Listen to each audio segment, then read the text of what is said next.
God, I could have too. We're 10 seconds in? Alright. Everyone always sees me looking. Alright, I think we're live. Alright, welcome back to Drawing Blood episode 53. And we think 53, I'm not sure. Of, Drawing Blood. Is that what we call this thing? Sure. Yeah, making a blood.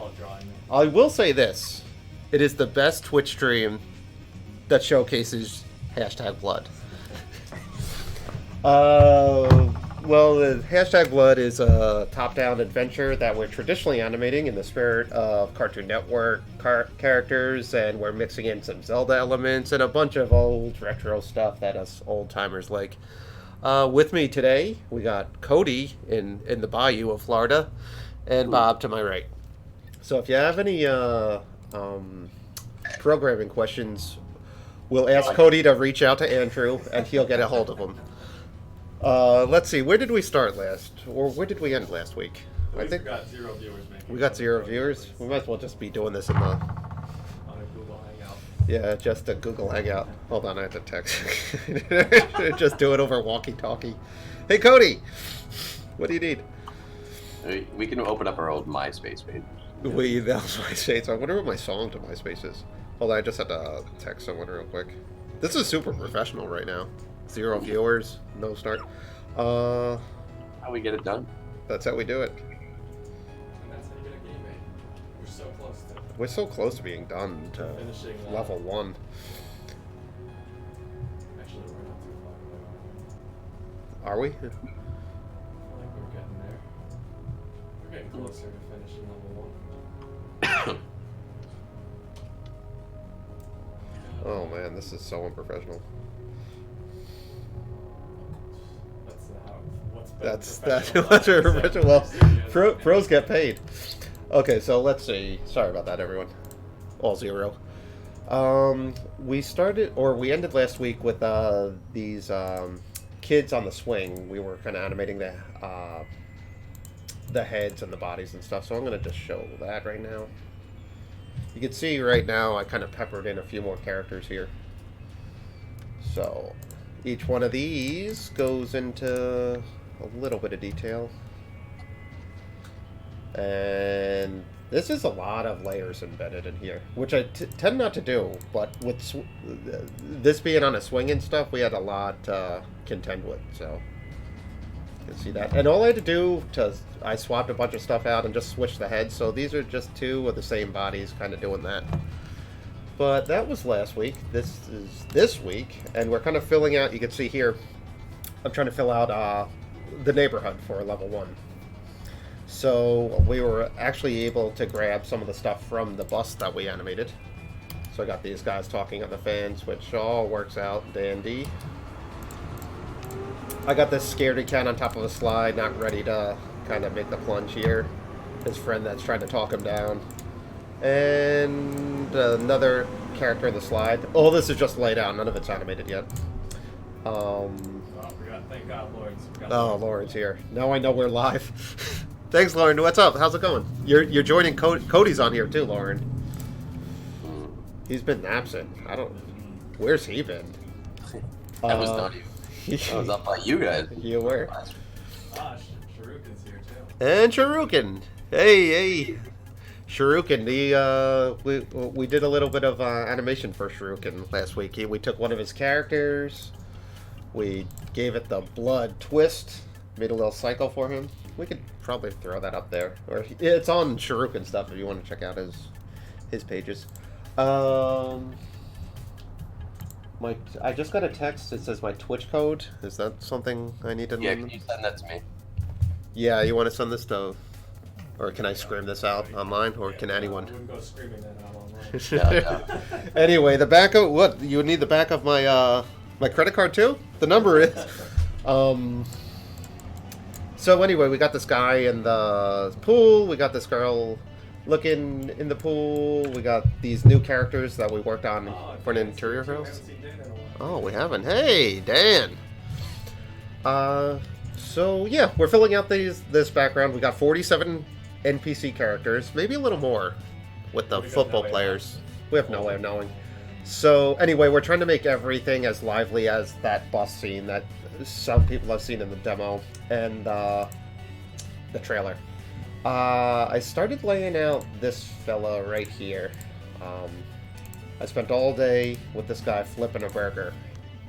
Ironically, I could be flipping burgers for a living for way more money, so I'd rather draw it, I guess. So I kind of got him here, and we're kind of just making a big cycle. And you can see here, I kind of split everything up into layers too. So I got certain things here. That's the shadow. That's not going to move. And I'll show you how we're going to kind of finish this guy, hopefully within the 2-hour time span. It's going to be a collection of kind of shimmering the character, so I don't have to redraw the body a lot, shimmering the arm, and getting some facial animation kind of going on here. But right now I'm going to try to just focus on kind of what he's doing, which is flipping this burger. And you can see if I double click on him here, we got the grill in there. So this guy's angry. He's kind of the angry adult neighbor that, you know, he wouldn't want you playing in his yard kind of guy. So let's continue this. So all we really need to do now is get him from this part to where the spatula is back under the burger. So it's all about these kind of subtle movements. So right now, let's see which one's even the... Okay, so I'm actually going to double click this so I have a reference of where the grill is. I usually don't like double clicking either. It kind of causes problems, especially in the newer flashes, but for this I definitely need the reference. Alright, so he does that, he kind of puts it down, you know, getting it real grilled here. And this is just generic timing I put up here. We can change the timing later. So I want him to kind of antic back with the spatula and go back under, which will be the start of that frame. So I'm going to need these two over here. Let's move those down. Chris might be texting me, so if he texts me, just text me some stuff. Did he write back? I don't know. He texted me to, you know, tell us. Okay, so let's antic back. Since I had the arm kind of moving up a few times, you see I have him flipping it, going up and down. I'm going to kind of antic down this time, so we just change up the direction. So we're going to kind of rough out something here. You can see that shift. Now that I'm double clicked, you can see that when I shift how big these moves are now, which is another reason I don't like double clicking. Okay, so he's gonna go down here. We have to make him miss the burger here. Trying to go like that. A lot of this is behind his body, actually. So we'll go like that. Let's see if this timing looks fine. You can always adjust it later, too. Yeah, that feels like kind of a fun timing. We might have to speed it up at the end just so it's a little bit... I also like doing these symbols in second intervals, so I might make it to the 5-second mark. I might try to squeeze it into the 4-second mark. But we'll worry about that later.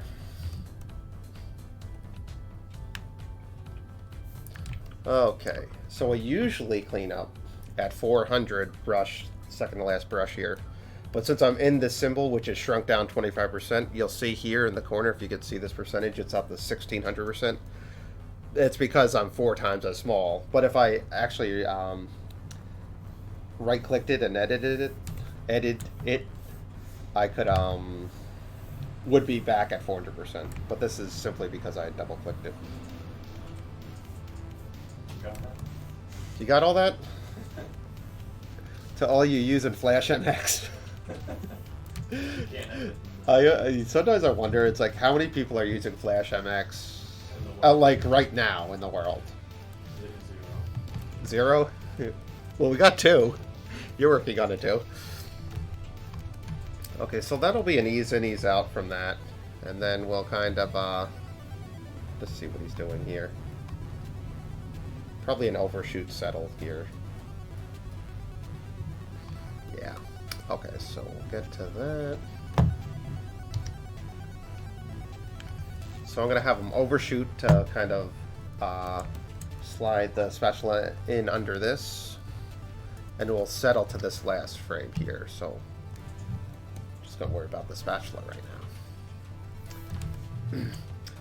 Something like an overshoot this subtle too. I kind of forego roughs, which I know is a big no-no.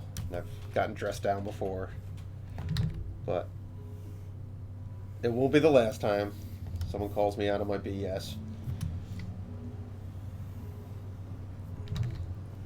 It's another thing that happens with this percentage thing. I get like that with those wobbly lines. Alright. So he kind of sticks it in and he overshoots here. Then we'll just have a little bit of a settle here. Oh, there's the big trucks. I was wondering, is it Friday? Is it even Friday if you don't hear sirens? Is it Friday? Does it count if we don't hear sirens over this? Alright. Andrew and I had a meeting last night too. Talk about the state of the union of our video game here. And not a lot changed from last week. We're still very far behind. Still a lot to be done. It's still a lot to be done. Bob did some really cool backgrounds though for new areas and stuff. So we're planning ahead. We don't have a real schedule yet, but we do have certain festivals we want to get certain amounts done. So those are sort of the driving force now to get us to straighten out our act. Alright.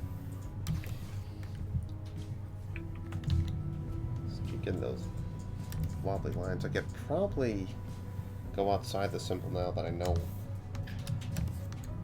where the grill is. See if that fixes some of this line issue I'm having. It's also, when you zoom in this much, you're never going to see it at 100%, so I'm not that worried about it.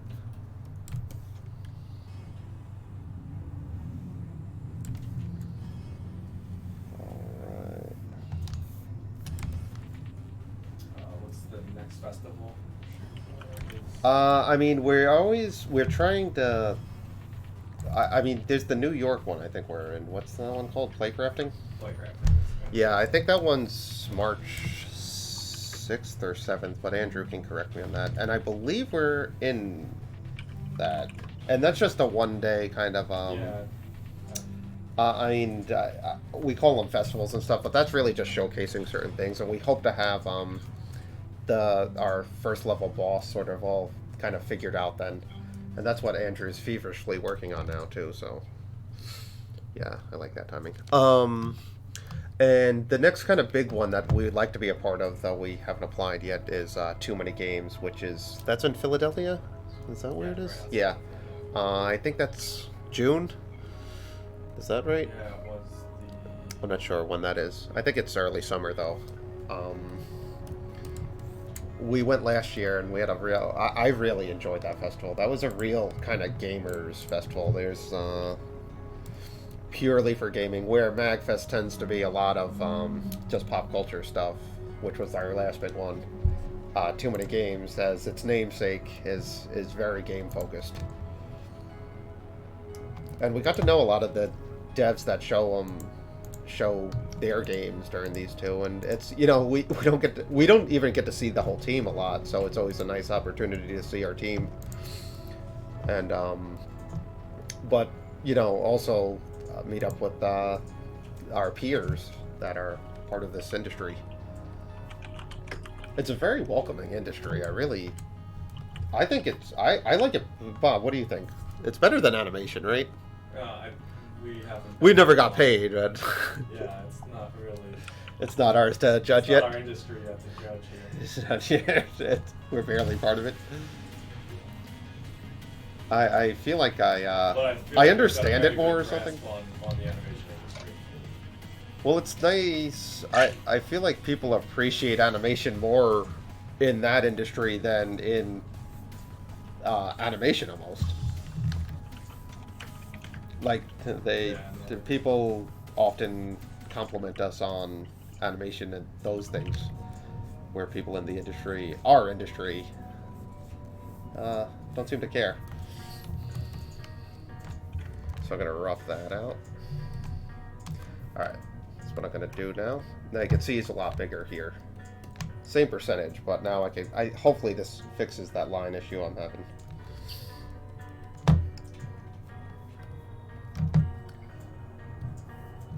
So let's get this cleaned up. It's gonna be an ease in, ease out. And you can always change the timing of this too.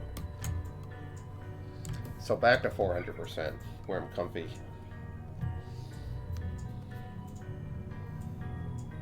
Oh, no, I'm still getting those little wobbly lines. Sometimes when my computer falls asleep, it does that. Oh, was it doing that? Not too bad, but like right when I start, I get like, no, it's fine. Hit or miss. It's definitely when the computer falls asleep, though. That I don't know what that is. Probably a driver issue. All You're right. probably using a Wacom from the 20th century. I'm using a program that's from the Middle East. from the from the Clinton administration. All right. It might have been. I guess it was. No, when did Flash MX come out? I should know it. I love the program so much. Oh, that one was it 2000? Was it 2002 or earlier?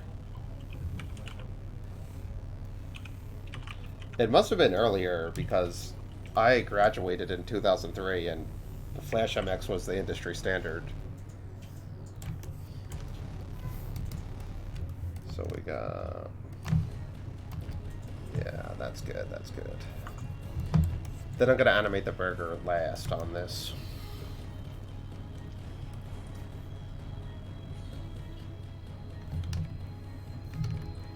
There we go.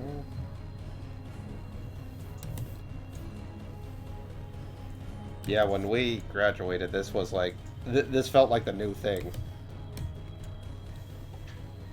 I didn't even... I wasn't a Cintiq my first job. It was... gosh, I wish I remembered what it was, but it was tiny. It was such a tiny screen.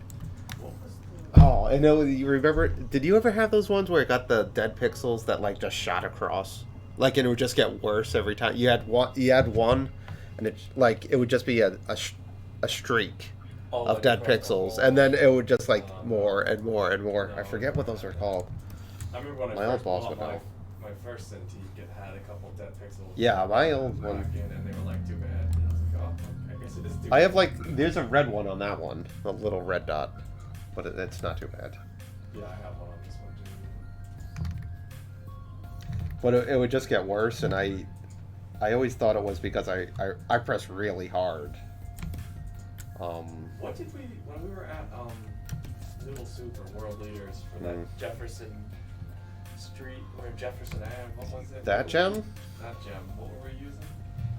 I was there one day and I decided I can't do this, so I forget. I think That's such a younger thing to do. Like, I was just like, I'd rather be poor than work on the show.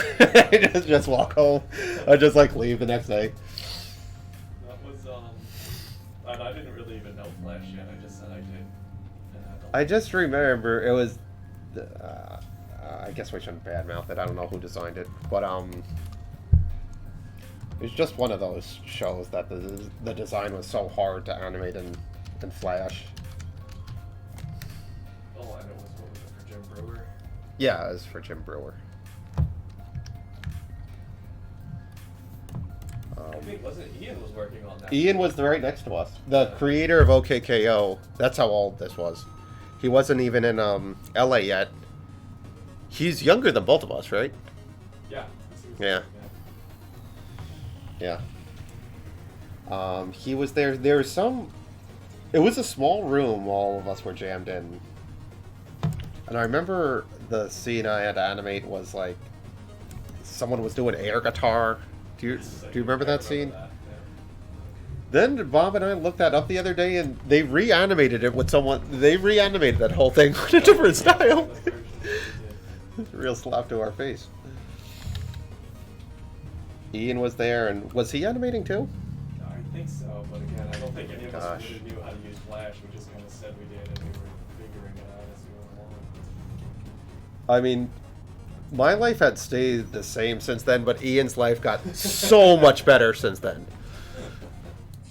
Just how much better is his life from that Jefferson Avenue freelance job? Mine is virtually the same.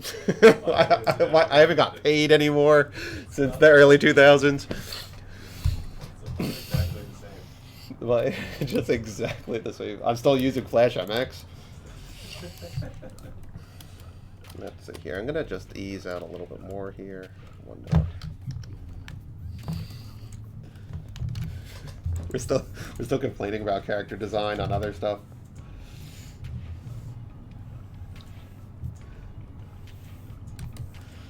Oh man, his life got so much better. And so that's some advice I could give you guys. Just make a show. Just be a creator of a show. Your life will be a lot better. He had a lot of stuff. He was already. He was so creative. Like, they got it right when they decided he should be like a creator of a show. Like, they really got it right. He was doing like. And he's so humble and nice and just funny. It's this weird combo you don't see in a lot of creative people, where he's like, he kind of has a business sense, and he's sort of a jack of all trades. He was so good. I loved his like. He was doing like YouTube stuff from college, and that was like when I didn't know what YouTube was yet. You know, he was. And what was it called? It was funny. It was pretty funny, I thought. Not Force. It was like him and his roommate did it. That wasn't the co-creator, was it? That wasn't Toby? Okay. No, not. Yeah, and you could see where OKKO became a thing, almost. Like, you could see it in the stuff, that just knowing that it is part of it now. So, he was great. And it's another funny part about the industry is that we were sitting next to Ian, and then we got to work, in somewhat of the OKKO universe, and he was, he got to write us and he thanked us and stuff. So it's kind of cool that, you never know where this industry will take you. It's a strange. It's just there's no explaining it, really. It's just a very strange industry where you could be working on Jefferson Avenue one day and be a multi-millionaire. Not me. Do you do animation for a living? Do you have enough money from it to... Yeah, we run the studio. Our studio is an animation studio, actually. So we technically make enough money to survive. It's our 7th year, and we've been doing animation for almost 20 years. So we've been employed for roughly 20 years now. And probably like every creative industry, we have good months, we have bad months and stuff, but always enough to sort of pay the bills and, get a little bit of savings. But now, Bob and myself, we each have 2 children, we each have mortgages, we each have wives. It's enough to support the family on some level in a fairly expensive part of the world, east end of Long Island. Not because it's beautiful or fun or nice, but it just happens to be part of it. But, I guess if you like wine or the Hamptons, you can... You like wine or medical buildings? If you like medical buildings, wine. If you drink too much wine and need to go to a medical facility, Long Island's for you. No, but we do it for a living. Mostly freelance stuff, though. Alright, so it's gonna overshoot settle. So when we overshoot, we're gonna want to ease out here. so this will be the first halfway point for the spatula here. So let's rough that out.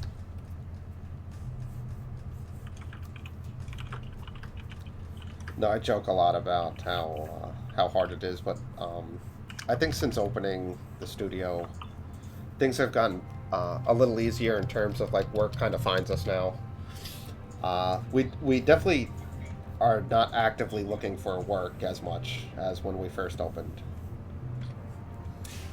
But I think the same went when we were freelancing too. Like all of a sudden you get into a groove and you have your contact sheet and you know enough players in the animation field that can kind of keep you employed. And it is a community. It as corny as that sounds. We're in close contact with a lot of our animation buddies that I graduated with, you know, and we're talking 18, 19 years ago. And we still talk to them a lot. We're still complaining about the industry, the same complaints we've had back then.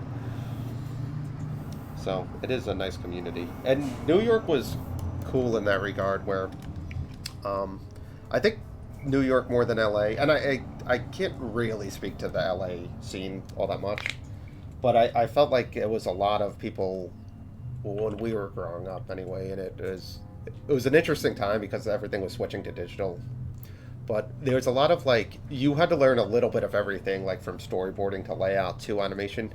And people could correct me if I'm wrong, but LA seems a little more like you're a storyboard artist, you're a character designer, you're X sheet timer. You know, there's all those kind of things, and I think New York's absence of a union kind of creates these places where it's a little more roguelike. So As for Florida, we have no idea. Florida, I don't know of the animation scene. I know an ex-animator who moved down to Florida, who's one of the best character designers I've ever met. And there is, you know, we're friends with Esteban and Echo Bridge, and I'm not sure, I know they're based in Florida, I'm not sure. He just moved. But I think it is kind of close to Cody. I think it's East Coast, Florida.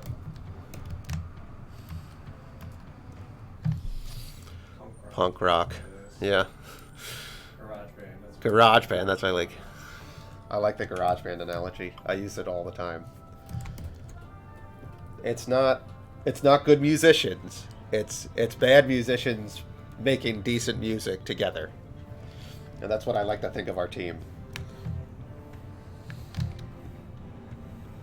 And it gets that grittiness and has that a little bit of just not refined quality to it, which I think half the charm of traditionally drawn animation is you see the human hand in it. Meaning, you know, you see the imperfections of the line and there's some sort of charm to it.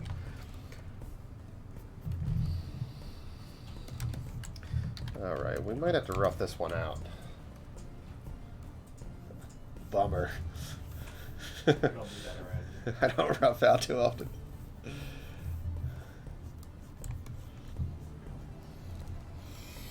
Oh, who's this? Thunder Fox JT. Hey, how's it going? Thanks for joining. Alright, so we got that. And you can see all of a sudden, I have this on loop now. Now it's a cycle all of a sudden. Which every sprite I want to have a cycle. You don't want it to end at all because yeah, I want everything to feel lively and stuff. And if we didn't cycle it, we just have to be animating forever. And where video games are different is the thought process in mind is I don't, you know, say you let go of the controller and you have to use the bathroom or something. I don't want just the animation to, you know, just stop or anything. So you always have to think of how it's going to cycle, how it's going to feel from a gaming perspective.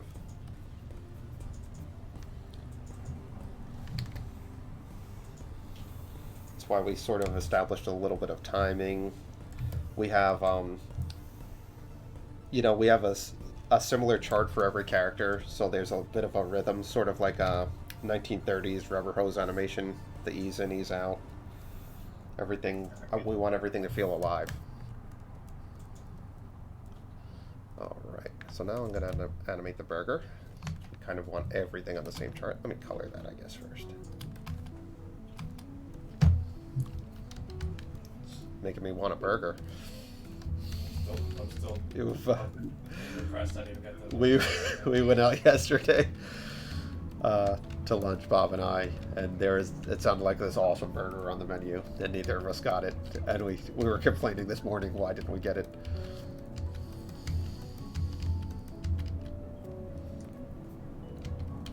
I don't know how I thought like chicken. That's like would be it. healthier. No, I'm trying to, now that I'm knocking on 40's door, I had to kind of consider not eating a burger in the middle of the day with 3 White Claws. The 3 White Claws happened, though.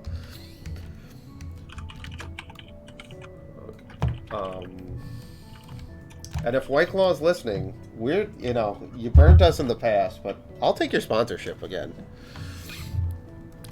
Oh, hold on, we're missing a bunch of stuff. When you try to think of how characters should start and end moving, switch animations smooth. Don't mind me just asking, is it hard, especially when you draw 2 to 5 frames for each action, but actually doing it real smooth? I usually start each of these sprites as an idle. Like, I'll always start with what is the character standing still doing in mind. So,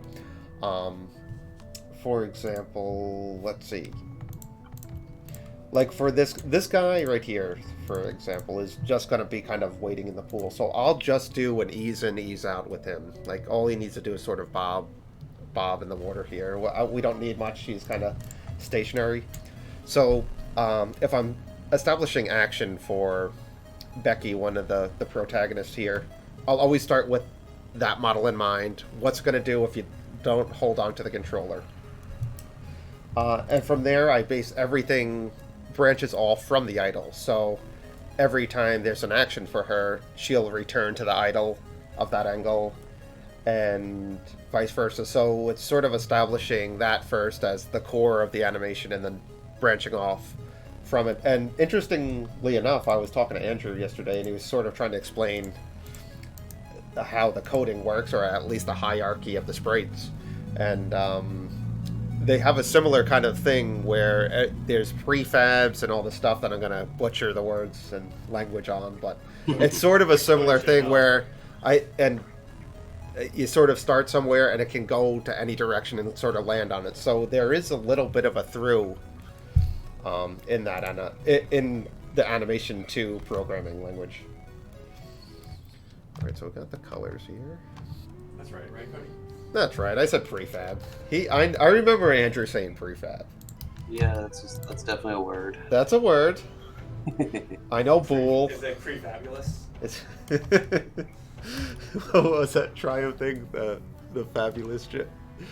Triumph the insult dog. That song. Oh, the song. What was it called? You say I'm fabulous. You say something. I say I'm fabulous. And keep shooting on 2s. Andrew, he knows what I'm talking about. We're all learning here. He's learning animation language. I could think of no bigger division, though, of Andrew, one of the top programmers I've ever met, trying to talk to me who knows nothing about program. Like, it must have been a real challenge for him to explain stuff.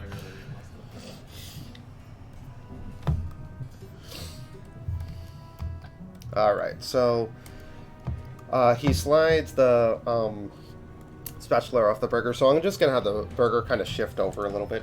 We had to have it land here. It has to be that last frame. That's all that matters, so we can kind of animate it here. So as long as I kind of just... He just found out Cody was online. Oh, Andrew? Yeah. Love the Burger Grump. That's a good name for it. I feel like that Burger Grump. Yeah, he's here, Andrew. I'm here. Not at our meeting last night, but he's here.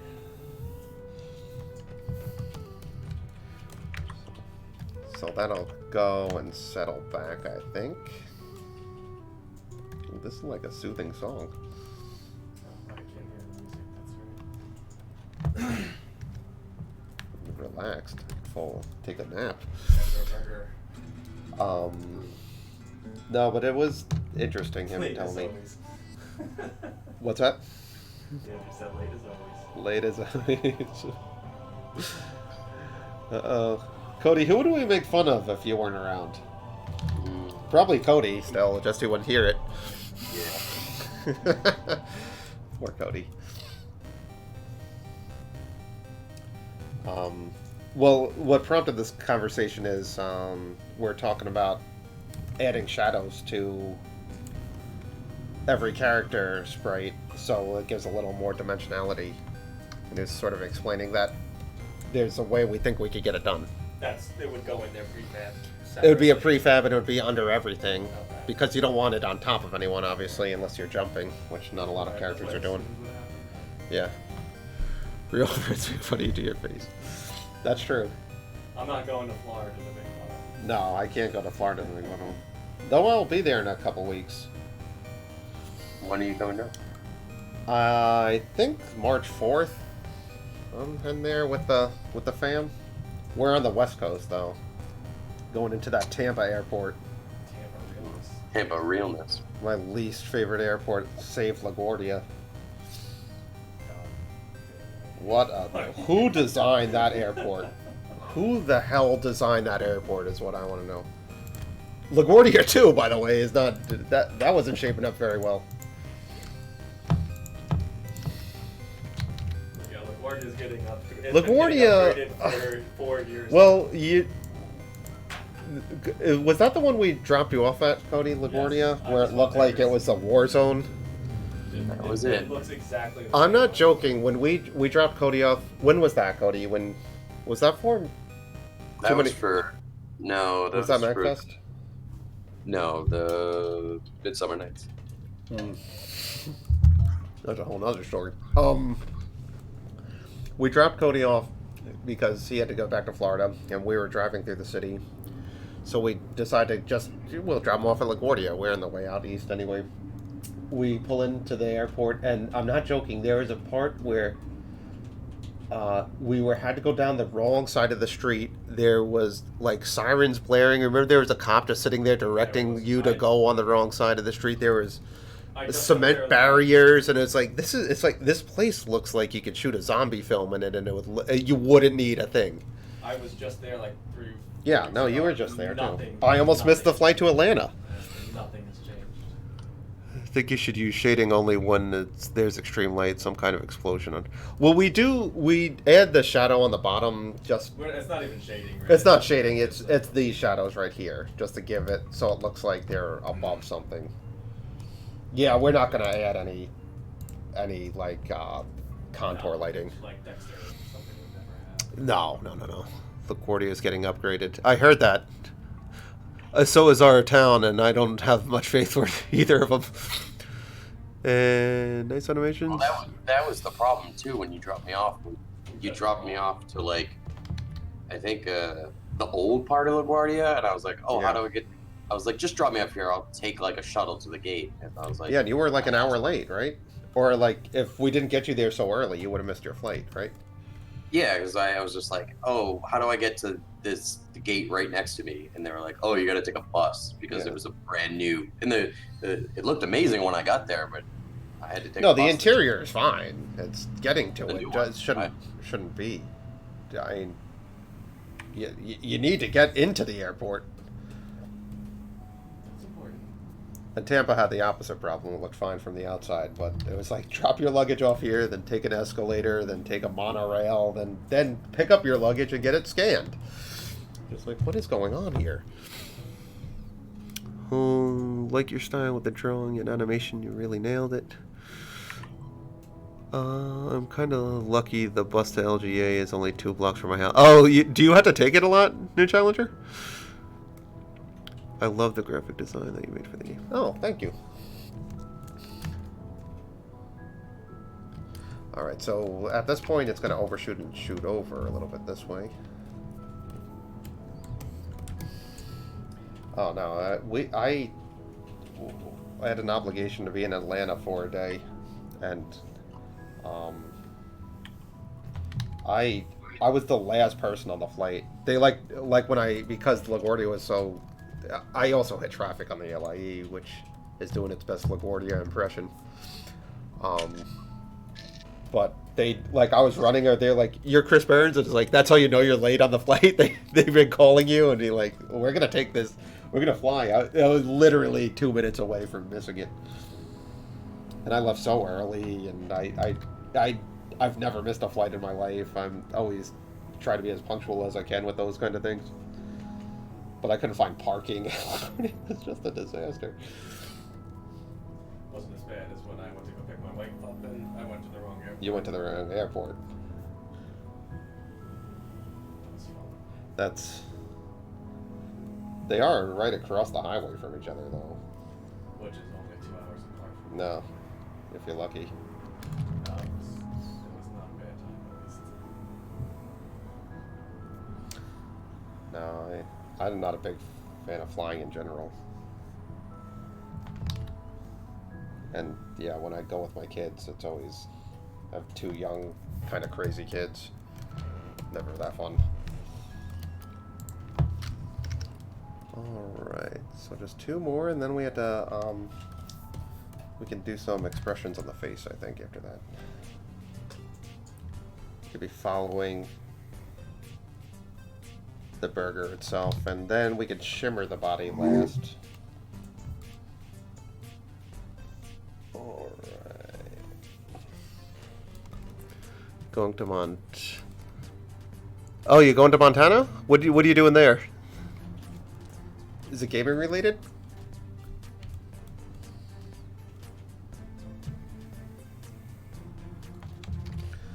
Alright.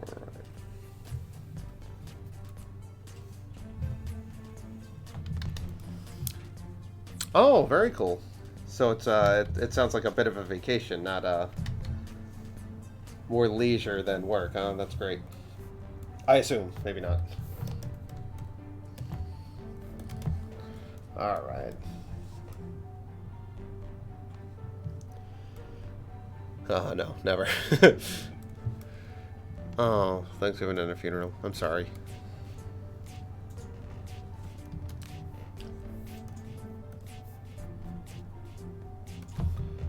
Alright, let's color this. I'll also show you a trick that I did with the burger to have it flip and kind of turn.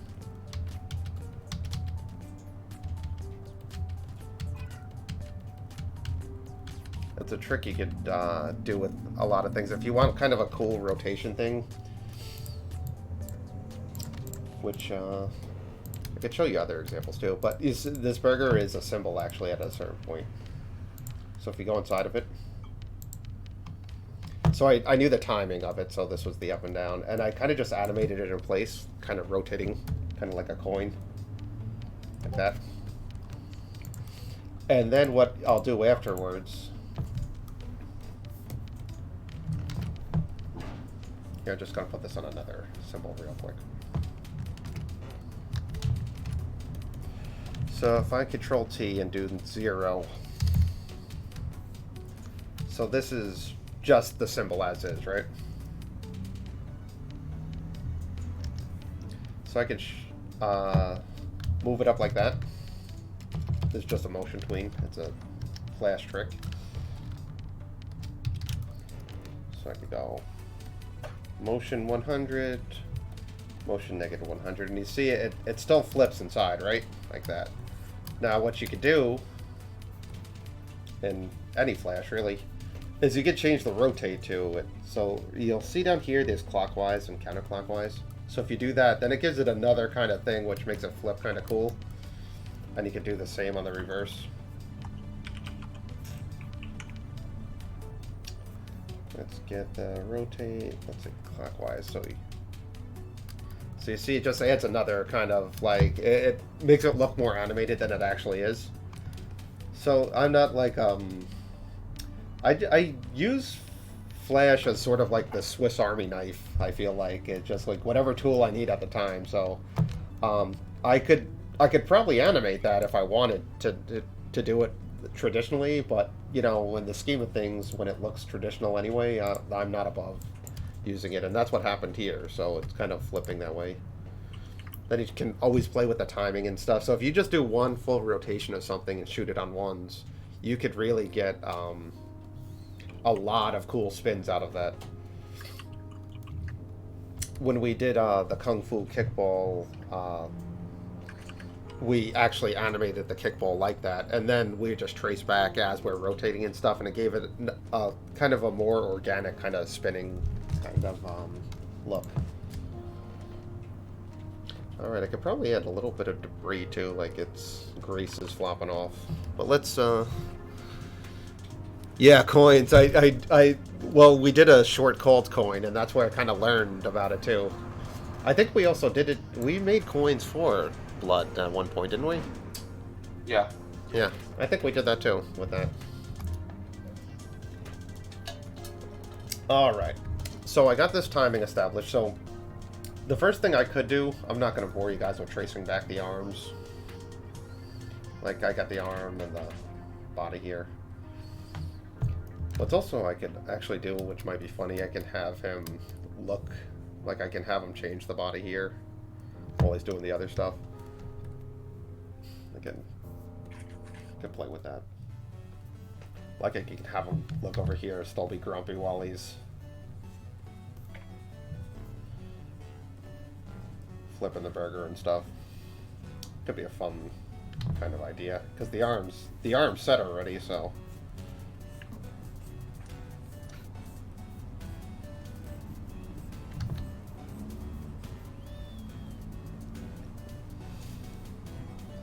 You know, if we figured out that timing and he's over there and he's still doing that stuff.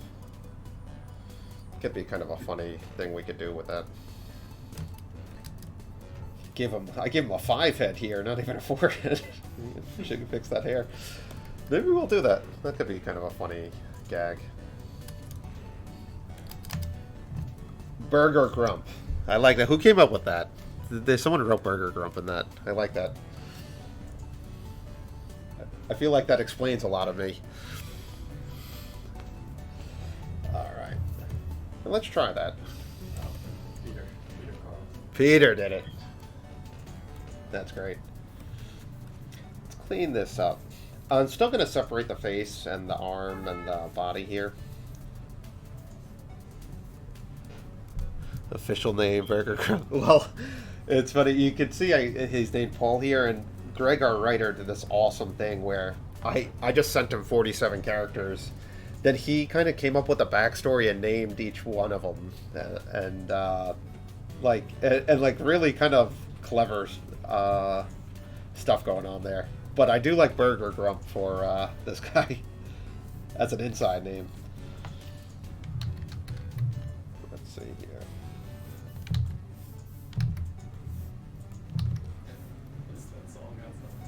What's that? That song playing on the radio. Oh, it's hard for me to hear. Mystical. Oh, like, Mystical. No, was it? No, Get Out of the Way. Oh, yeah. That.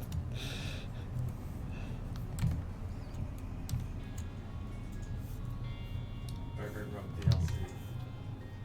I do like Burger Grump.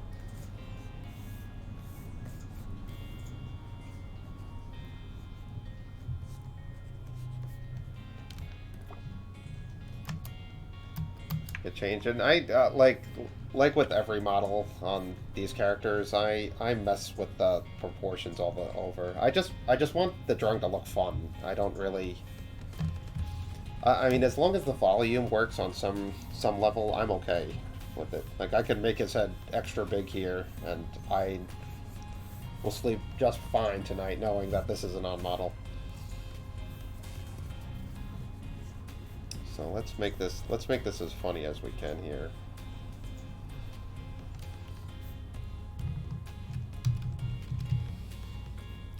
All that has to happen really is the arm has to feel like this arm, the one we just animated, has to look right, so.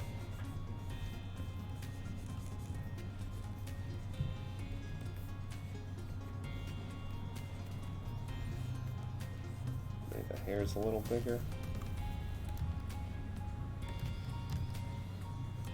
I think, you know, I came into the industry at a certain age when a big influence on the whole class, that I graduated with was like stuff like Ren and Stimpy. Boy, did that take a turn. But no, there was something so refreshing coming off like what we kind of grew up on, which for Bob and I it was like there was G.I. Joe and there was He-Man and stuff, and this kind of weird '80s anime hybrid, kind of budget American animation with anime, and there's not a lot of model changes. I mean, if anyone could see, if you look up He-Man, it's like, does he have a different expression?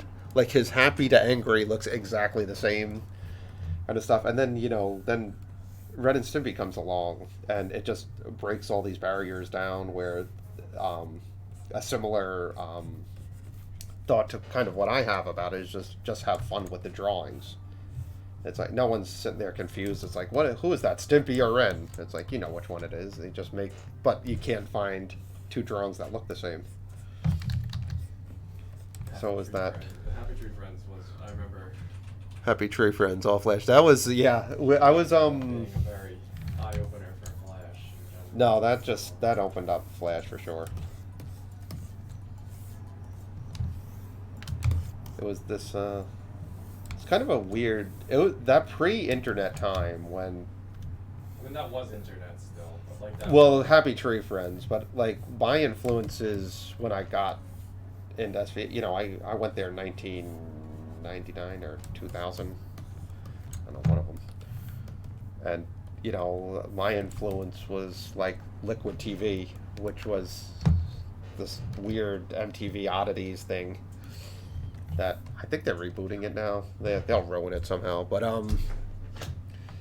yeah, it was I didn't have the internet to it was Blockbuster and weird stuff like that. And I think the only reason I liked Liquid TV, I love the show The Max. That was my favorite comic too. But it was just something that I still enjoyed cartoons, but it was for something for a teenager or an adult where I couldn't really go around high school bragging about how I liked Looney Tunes or Dragon Ball Z. Nerds weren't as accepted, sort of, when I was in school. There's a lot of closeted nerds for sure. Now everyone wears it on their sleeve, but I was into Dungeons and Dragons. I wasn't telling a whole lot of people that in high school. I had a hard enough time.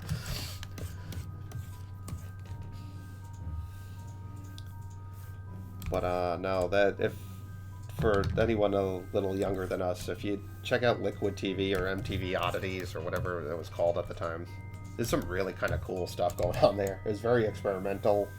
I can't believe it went on TV when I think about. Remember that show, The Head? I don't remember that. I remember that one. That was weird. It was super strange. Then there was really kind of cool, there's Eon Flux, this thing called Eon Flux, that was wild. Then I think they did, that might have not been MTV, but this thing called The Brothers Grunt. Nerdy was not trendy yet, no. That happened mid-2000s. Do you remember that? Chris, do you remember that cartoon? I think Adult Swim played it for a while, but it was by the AM Flux creator, and it was about Alexander the Great. No, not at all. Actually, was it serious? It was one of those really late night shows. I don't remember that at all.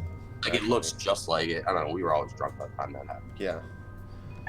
But I remember always telling myself I gotta watch this sober, and it just seemed so giant of a show. I don't remember that at all. There's nothing about that even rings a bell, honestly. It was called Alexander the Great? No, that was just the main character. He was Alexander the Great, I guess. But I'll look it up and send it to Bob. Yeah, take it. I would love to know more about that. I'm trying to think of who was Peter Jones. Yeah. Eon Flux was so it would never get made nowadays if you made a pitch packet of this.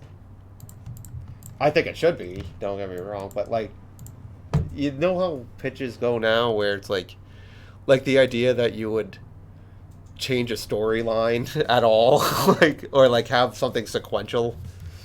Oh, my daughters, when we watched stuff that was like, Ellie thought it was a movie. She's like, "Is this a movie?"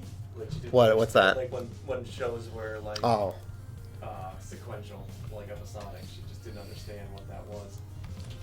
no, it just everything resets now at the end of cartoons now. It's like, yeah, and I like SpongeBob, but it's like SpongeBob never gets smarter. He's always the same level. Like he wakes up the next day, he's the same age, and it's strange. It's because well for me, I'm always like we can give the audience a little bit of credit, can't we? Like, is this it? Yeah, it was called Reign the Conqueror. Reign the Conqueror. So. It's like you look at it for 10 seconds. Yeah, that's the influx for sure. But it was like, how could people animate this? How could anyone animate this? I'm so enamored with anime. It just, gosh, I don't have the patience. Yeah, that's awesome. I do vaguely remember this. I feel like I did see this. it seems so like giant. Like I was just like, whoa, what is going on? Like, Oh like, yeah, no, it's crazy. Yeah, that's like an epic, like an animated 300 or something. All right, so I'm gonna have him follow the burger here. He's kind of paying attention, so his eye line's gonna kind of follow the trajectory there. So I found the highest point. And this is where, you know, I always try to have this is the canvas here. This is his head shape.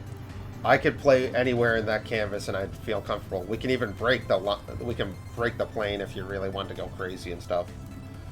You know, I'm not against doing stuff like that. Now that's a little weird for this character, but this is the space I have, so I'll always make a big head for these kind of cartoonier characters. And I usually start with the eyes. He's still grumpy, though.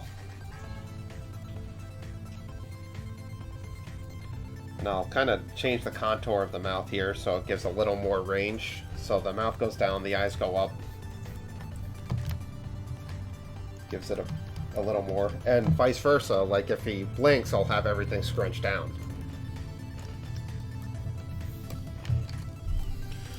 I don't remember that at all, Cody. Was that on like Saturday nights though? Wasn't Adult Swim on there was like comedy on one night and kind of serious stuff on the other. I'm pretty sure it came like, I think it was when we used to go to Louis' place. But it was definitely like late, like that was like past 2 o'clock. Louis wasn't a bar, by the way. It was just our it sort of was. This is where we decided to go instead of a bar. Well, we weren't necessarily of age. We were all on the 7th floor of the George Washington building at SVA. Which you walk by the building now, Cody. You haven't seen it lately? It's like super posh. Like it's gorgeous. I mean, the 7th floor was like a condemned garbage pit. Cody actually lived across from the garbage in what had to be the smallest room in the building, which the biggest room was 8 by 10. Remember that, Cody? Don't remind me. It was across from the garbage haul, and always smelled. It smelled really crappy. And well, Cody decided to collect video games in what was the smallest room ever. So you had no floor space at one point. There was nothing. You had to step on your case of Nintendo games to get to bed. I didn't spend any time in that. No. And me and Cody, actually, we worked together. Since he was programming and I was an animator, so he would composite all my animation and I would animate his projects. So we And another 8x10 room, by the way. We just jammed a bunch of equipment into my room. His room was the Nintendo room. I don't know what we were doing. We weren't. We'll look back at why we weren't successful, and it'll all come down to stuff like that. So the lifts come down here, so he's definitely going to scrunch the face here for the...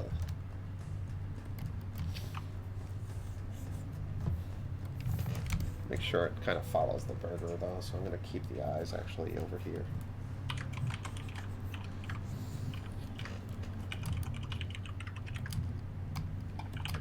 So I can actually have them blink here and kind of antic up. I think that'll be fun. All Midtown is different.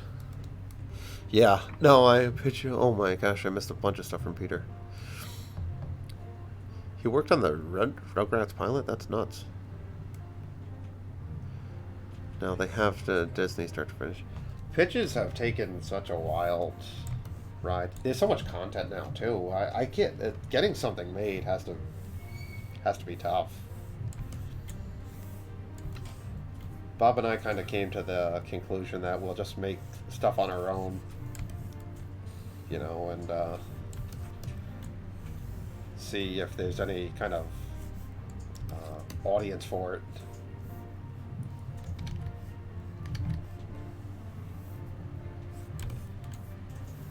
Alright, so I got that going down there.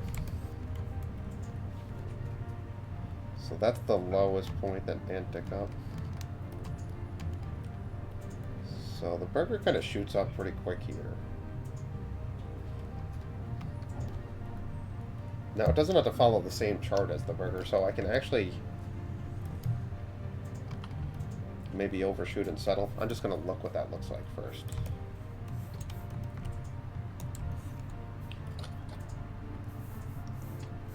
It might look better on the chart, honestly, too. This is just experimental right now.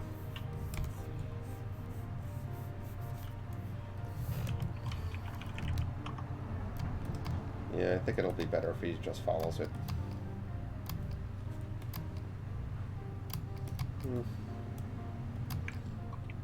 It could work.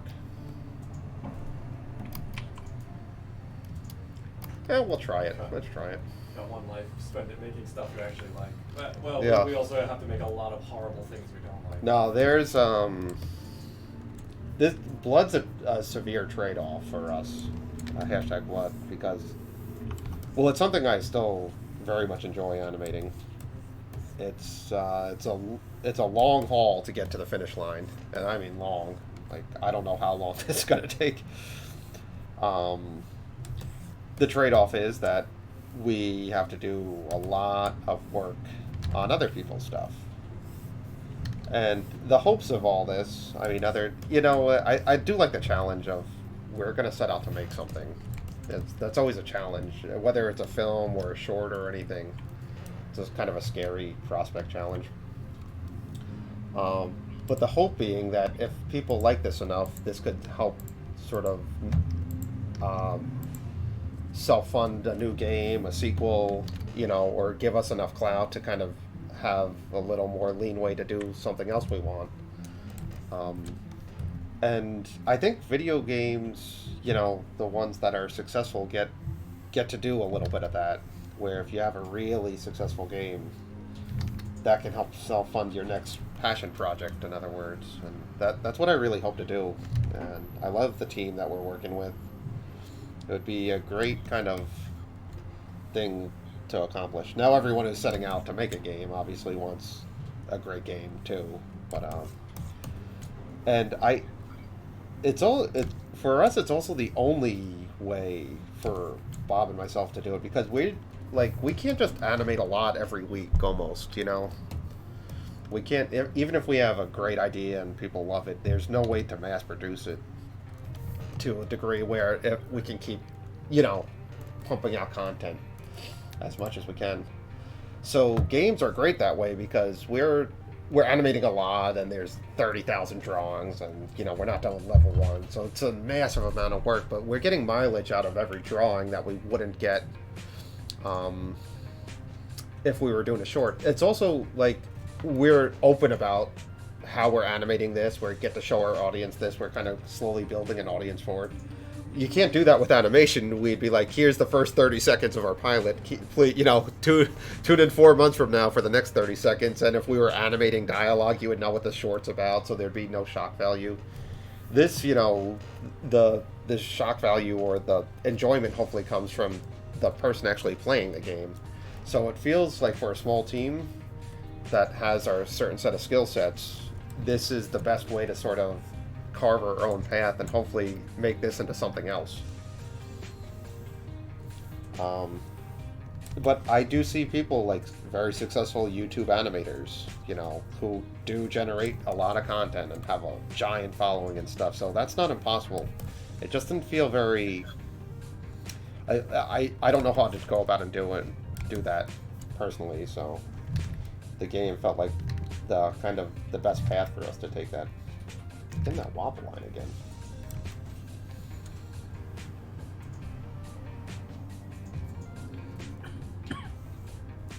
Alright, so I got that. So I'm going to see if that...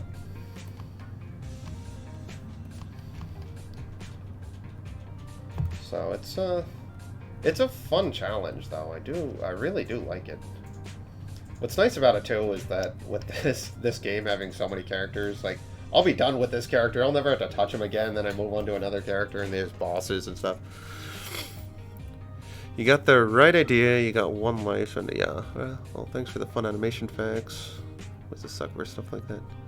Like Alan Becker, he hires animators to help out with the projects so he can do them frequently. Yeah, no, it's a great time to sort of be a small team. I feel like we got a lot of technology that can help you. Plenty of places you could put your content. So it's a cool time to be in the industry for sure.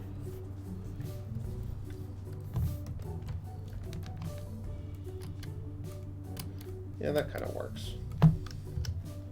Works enough. Make that red. Already an hour into this. Monetizing kind of well. We never made a dime. I don't know. We looked into it's like we have a few subscribers. You're one of them actually. And it's like how do you even collect your money from Twitch? It's like you have to make $100. We're like, or they'll take it away. I'm like, well, that's Twitch's money now. And then we look at our YouTube, what we made. This year has been bad. We just put this stuff on. Flex has got like No, 30,000 views. Got 30,000 views on Flex. Made 8 cents. Can't even buy a cup of coffee with it.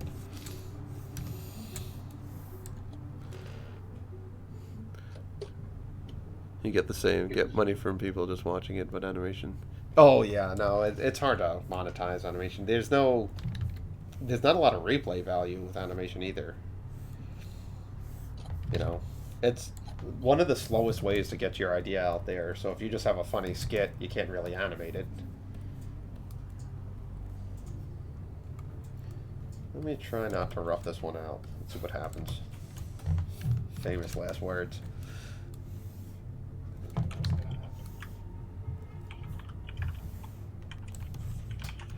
I'm gonna not like it and let it slide anyway.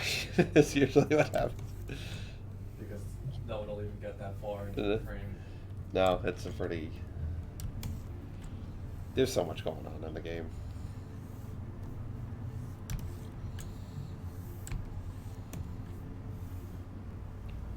Now what I'll have to do is paint behind the chin since it's on top of the shirt here.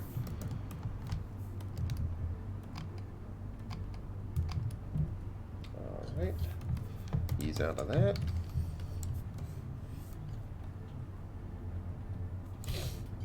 Could probably mark this one too.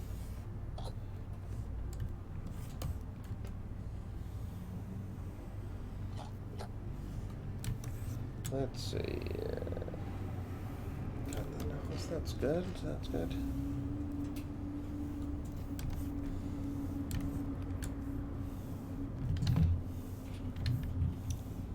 All right.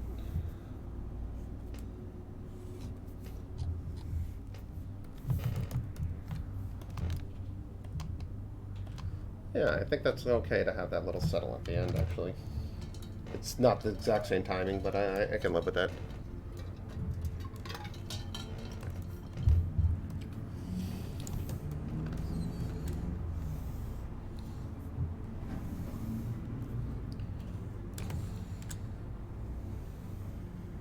All right.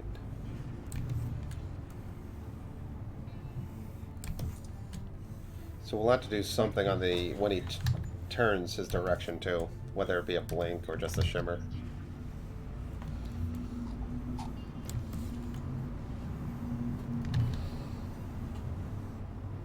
We also showed you last week where Andrew was with the Rat King. I missed the meeting last night. Was that good?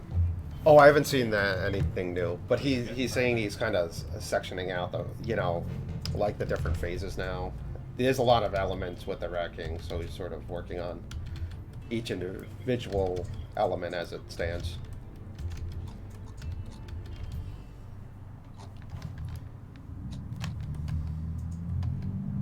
Alright, so we just have to ease into this one. So we'll start at frame 2. When I ease in on 1s too, I'll always shoot it on 2s first, because I don't want to go to frame 2 and do that exact halfway point, because by the time I reach frame 7 there, it'll just look like a kind of a jarbled mess. So I'll space it out as if I'm shooting it on 2s, then kind of transfer it to 1s. That's a mistake I made in very early in my career when I was doing like pure ease outs, and I was working on this movie called when I first recognized this problem. I was doing the problem a while before this, but I was working at this studio in Brooklyn called Augenblick Studios, and we were doing a movie for the guys who did Wet Hot American Summer. It was called The 10, though, and it was about the 10 Commandments. Kind of a joke on the whole thing. Anyway, there's a part, one of the commandments had to be animated, so we got to do that as that studio, and I was working on this character that did a turnaround. Like, he started from back 3/4, and he eventually turned around to face full on straight. So it was like a 3/4 turnaround, in other words. Now what I did, and we shot the whole thing on 1s too. We wanted it to look really smooth. And what I did was take the first frame of that, and that was the halfway point. So by the end, it was just looked like the shimmer, and the timing was completely off. I wasted the whole day away. It didn't look right, and I was just doing like I was thinking like a computer almost. It's like, well, this is the halfway point because this is a pure ease out. And I remember spending a whole day on it. I was not liking the results. I came in the next day super early, and I kind of redid the whole thing. And I came in that morning, the morning of that I thought about it the next day, and it was, I think I came in at 6:30 in the morning, and I left the next night at 11:30 at night because I was so determined to get it done. But what's nice about those mistakes is you won't make them twice.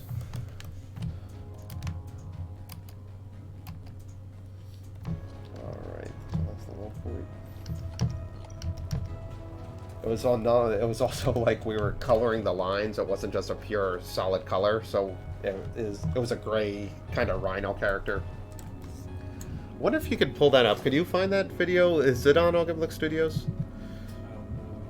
If you look up Augenblick Studios, go and see if you can find the 10, or it's called the Lying Rhino. Hey, Joe Whimsy, how you doing? Thanks for joining us.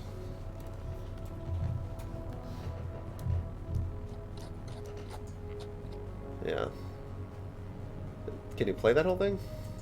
Send that link over. Give our buddies in Brooklyn a little shout out. Yeah, that's it. Anyway, if you guys see this, and there's a point in it. What the hell's the animation in this thing? You know, Our internet's not working. Wait, we just... Oh, there it is. Yeah, well, I guess it's not. Yeah. It's not working, the internet? There we go. Anyway, yeah.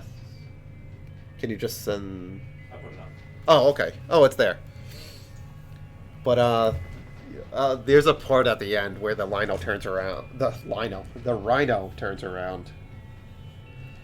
This is also interesting time because one of the best animators I know, Chet Niebel, he was an intern at Augenblick at the time, and he was working on this with us and stuff. He's younger than me, a lot younger than me. So he was an intern at the time.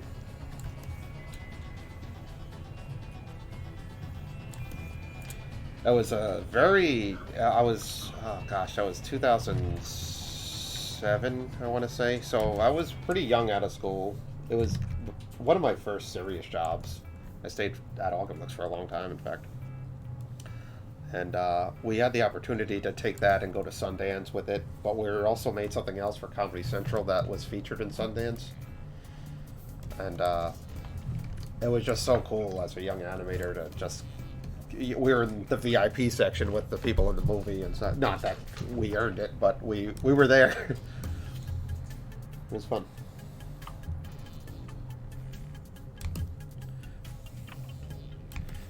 Never got into another festival since then either.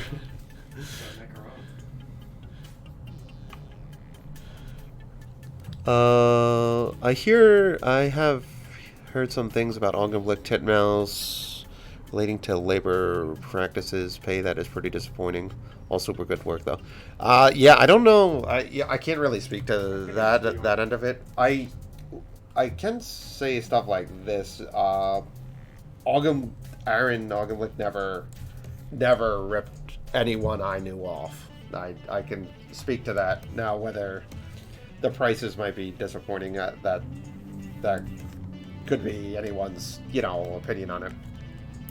But I can't speak to Titmouse on that either. I know they came into New York and they took a lot of the animators and worked, because Titmouse was this giant kind of conglomerate. But I know people who work there who are very happy too. So I do know studios that ripped off animators though, and luckily it's never been any of the places that I've worked. All right. King Maxi, he's here. I put that on Instagram for you, King Maxi. He's our Instagram dude. Oh, overworking, yeah. No, every animator's overworked though. There's just no animator working 30 hours a week, living it up. I mean, not near. There's not one person. New York is. When you have to... New York is crazy. We had to get 11 to 20 seconds done a day at some points. And there's just no 9 to 5 that's going to allow you to do that. No, there's not one animator not overworked. We do it to ourselves. Animators let it happen to themselves almost. Not enough pushback to the people who are making the schedules.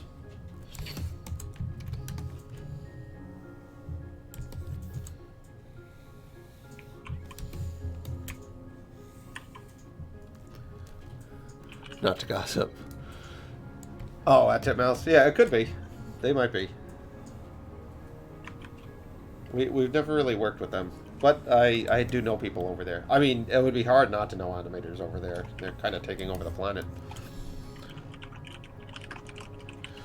No, yeah, it's crazy. It's very long days, but it's also fast days too, though, because when I was a carpenter and when I was a busboy, and when I was all these, you know, high school, post-college jobs, the days would just drag on. I hated being a busboy. Like, I hated dealing with the public. Carpenter, I kind of liked, but the days would just drag, and it was like Carpenter. I was working from 7 to 3:30. You know, and that's not a long day. The days at the studio, I can't believe it. It's like I can't believe I've been doing this for an hour and 20 minutes. Just this stream, you know, like that went by really quick for me. So we're overworked and maybe in some cases underappreciated. A lot of cases underpaid. Underpaid is definitely at our studio. Who owns this studio? Why are we so underpaid? But I've never felt like there has been a long day here.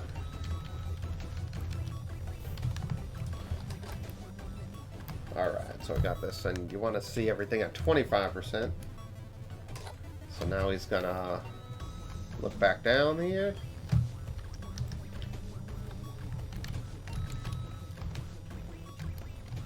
So he has to hit there. Former busboy, give her the girl. Gosh, I hated being a busboy. I hated it so much. I hate that, like, it's a weird thing to say while I'm having people watch me animate now, but when you're at a table and people are watching you take the plates, I was always so nervous I was going to knock something over or do something. I was just so awkward around it. I hated that job. That's when you knock it over, too. Oh, yeah, that's when I, you know, and it was always so boring, like, and I always wanted to go over early, and like when someone finished something, I would want to be there, but you don't want to bother the people. It's a very awkward job, busboy. And the restaurant was super small too. We live in a small town, so it wasn't like there was 2 rooms in it, and I would just stand kind of where the chefs were and just like wait, and like I don't know what I'm doing here. Carpentry was decent, but it was a lot of roofing in the summer. And it got pretty hot and stuff like that. There was a lot of grunt work.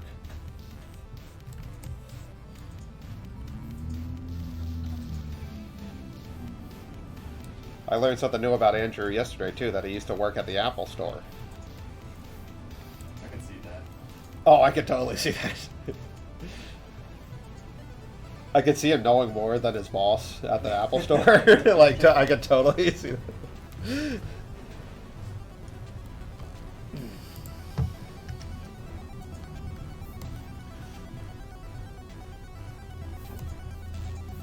Cody, you worked at some cool places. Wait, which cool place? When I first met Cody, you were working at Subway to pay the bills. Oh yeah, those were good days. Where you used to work at, like when you were back in New Hampshire, what were some of the places? Aubon Payne. Oh yeah, Aubon Payne. And didn't you did something with the chocolate factory, yeah. Or just a store. Store. Everyone has their start, I guess. Aubon Payne. My first days of meeting Chris was he came into Subway to get a sandwich, and I thought he was somebody else that went to college with us. Yeah. And I started talking to him like I'd seen it, because I saw the other kid like hours. He thought I was like going to Subway 3 times a day. Like, he said something like, "Oh man, you like cookies, huh?" And I was like, "Yeah." Yeah, I do. Anyway, how much is this? Get away from me, weirdo. Remember Roger from Subway? Was that his name? Yeah. Oh man, yeah. That guy was trouble. That Subway hired so many SVA alum. My wife. Oh, she worked there too? Yeah, that's how I first met her. So did you like share shifts with her? No, she worked with like Louis a little bit, but not me. Because I worked the day, and she worked like some nights and stuff. Louie. Is that how you met Louie too? No, I got him. I think he got the job there after me because he knew me. Oh, okay. It's all about who you know in that in that industry. Trying to get a job. As a sandwich artist, You still want a job? I can get you one. you're a sandwich alumni. You graduated Sandwich University. No, that guy Roger, my God. Those were fun times. That was only. Did you work there just first year? There for a few months. It wasn't even that long. Yeah. Gosh. All right. Felt like a long time. I'm sure it did. I love that I just got a job. I got animation just. Yeah, I got paid as a animation assistant or a TA. Oh, yeah, I got That didn't exactly pay the bills. That's why I stopped showing up a lot. Putting the artist in sandwich artist. Oh, Joe Whimsy saying hi to you. I only had 2 jobs. I was at the Navy for 5. Oh, really? Navy? That's like a real job though. Last job as a graphic designer.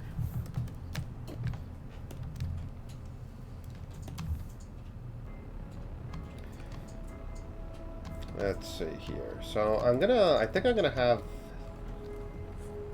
the eyes do exactly the same thing as the burger. Like like you see how the burger bounces here. Then I could turn this later. It doesn't matter where I turn that. Just have to have it turned back. All right, so it goes down here, then it shoots up here.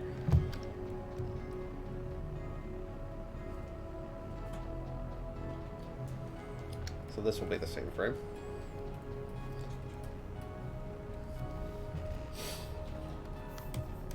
So I'm gonna just have the eye, like his eye line here. It's gonna just keep going a little bit up here. So.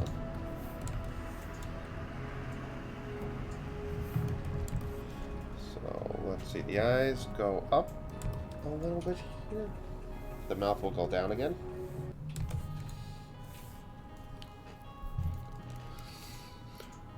No, it wasn't. I nearly did nothing. I was never on a ship. Just 5 years of drinking and partying. Oh, you could have fit in, right? You could have fit in at SVA. Yeah.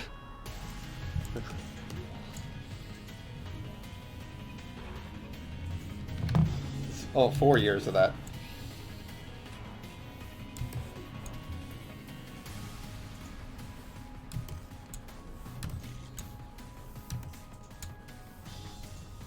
Mouth gonna go down here.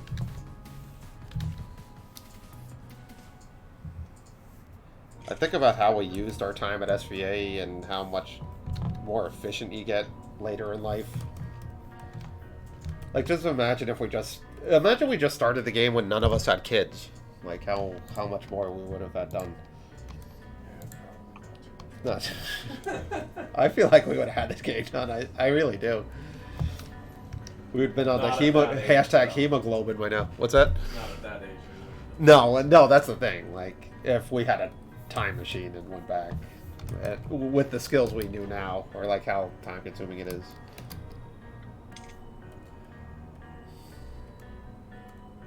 What is that? That's not the right frame there. Okay, so this one goes down a little bit.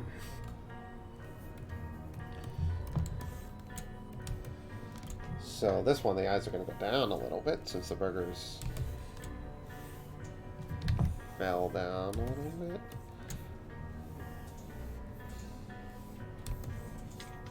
Nose gonna go down. Mouth goes up again.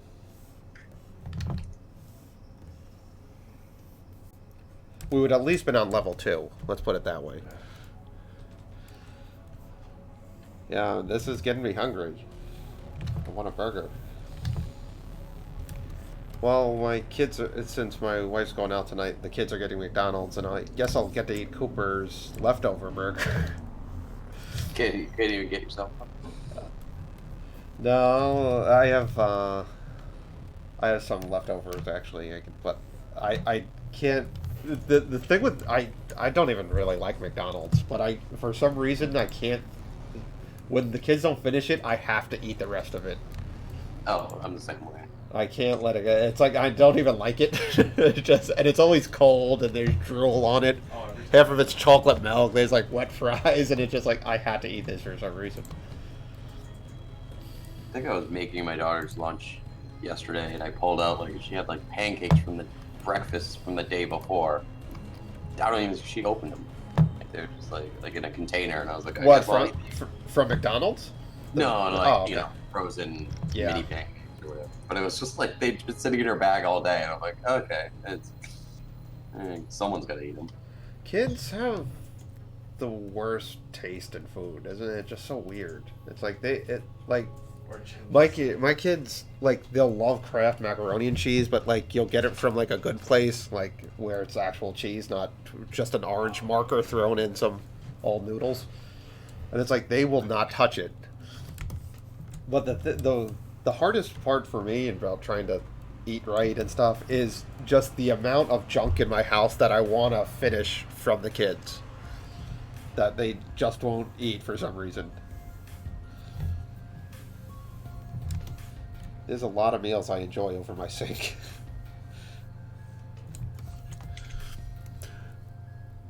Don't like it, think of a crew going back in time, make bloody, yeah, there's gonna be an old version of me, or like a super old version of me when they make time machines.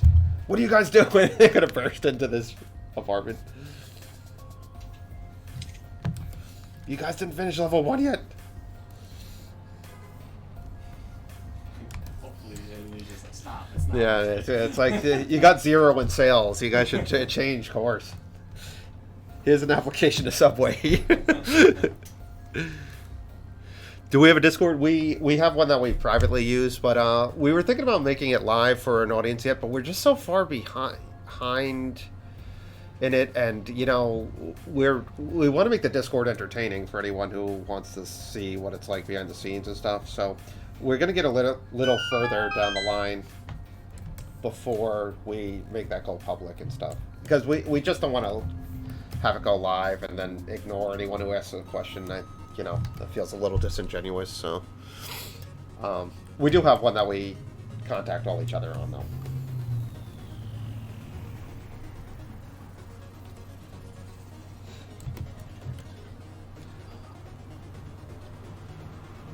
And when we do have it go live, we'll announce it on bloodgame.com, and we'll try to make it as public as we can then.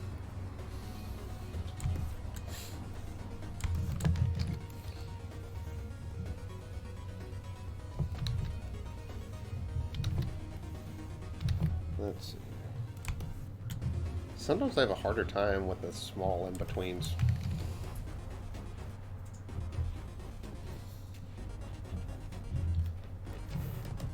These subtle ones, that's the... Oh boy, look at all these. Why'd I make it this long? Can't understand. Yeah.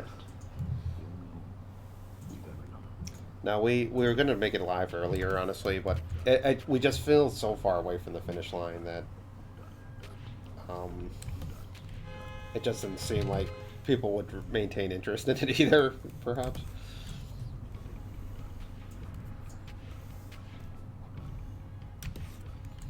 That's why it's like, I really do appreciate all you guys tuning in every Friday to watch all this. It drives us on. It's really helpful, like seeing the response on Twitter. It makes us feel like we're going on the right path, at least. That's sort of another reason, like, when I was going into video game development, like, what I like about it too is you can show stuff and it doesn't give away necessarily the product.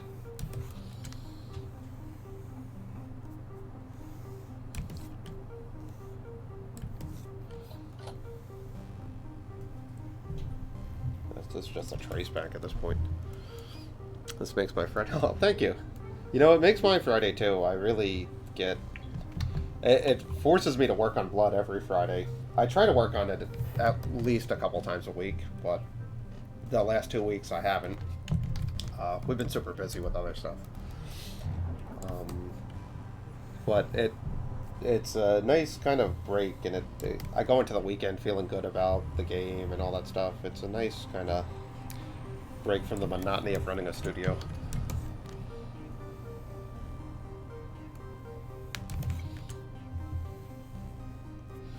So Bob's working on something now. We're working on cool features. I'm excited to see them implemented in the game. A few Easter eggs in there. Talking a lot about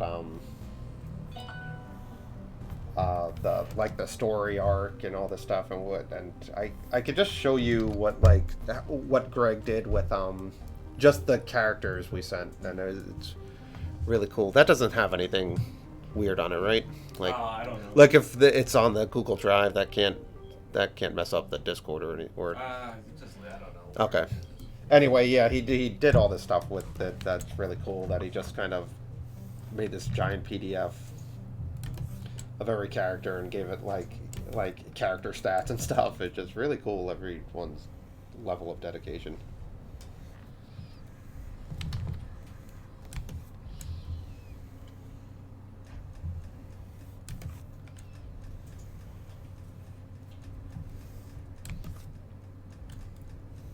I don't know if I'll be able to finish this sprite through. I don't think I will. I don't know. Doing a sprite a week, that's not acceptable. This sun is. That sun right in your eyes. You would think it wasn't 12 degrees outside.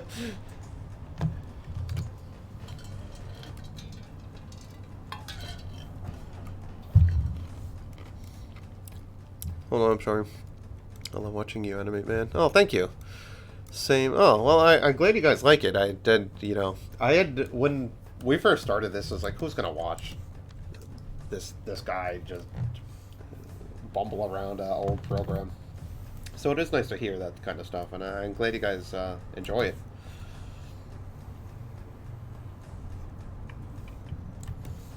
It doesn't feel nerve-wracking at all. I was always so nervous to animate in front of someone for some reason.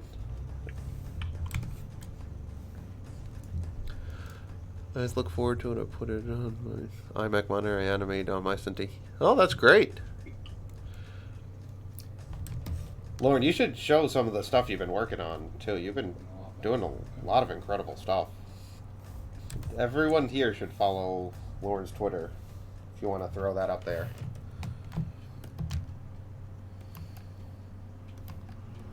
Alright, one last kind of little in between here.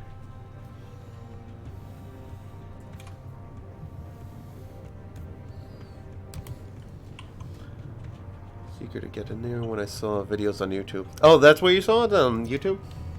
We try to put every episode up there. Sometimes the audio stuff is. Yeah, there's one. It'll skip around.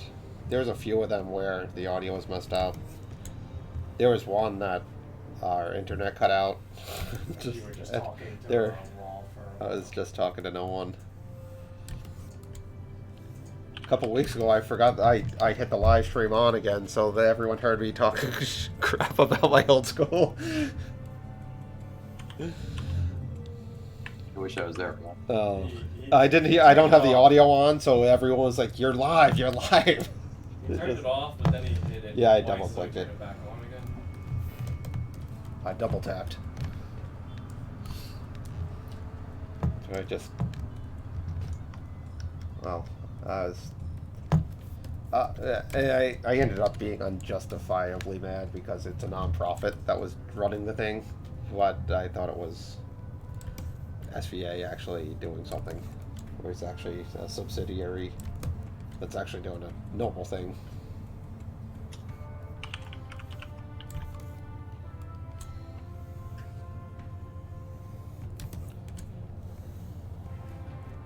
Got that going on here.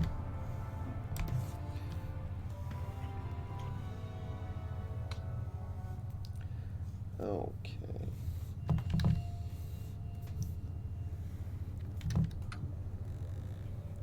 getting this wobbly line on this one. I don't know what's going on. Alright, so that's going to be an ease out.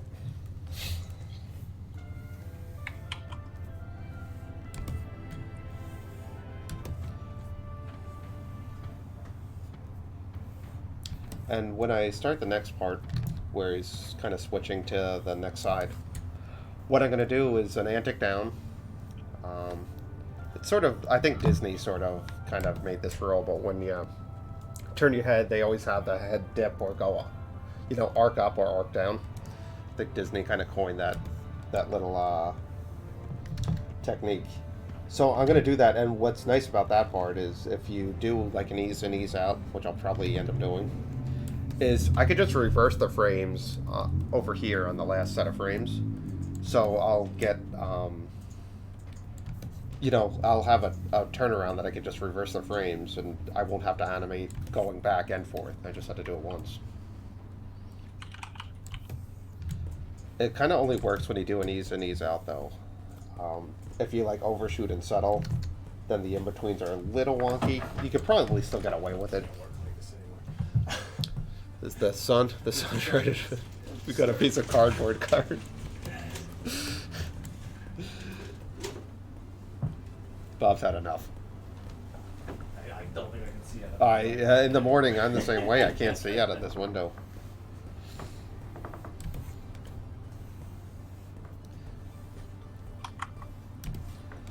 All right. We get to color this. We're almost finished here.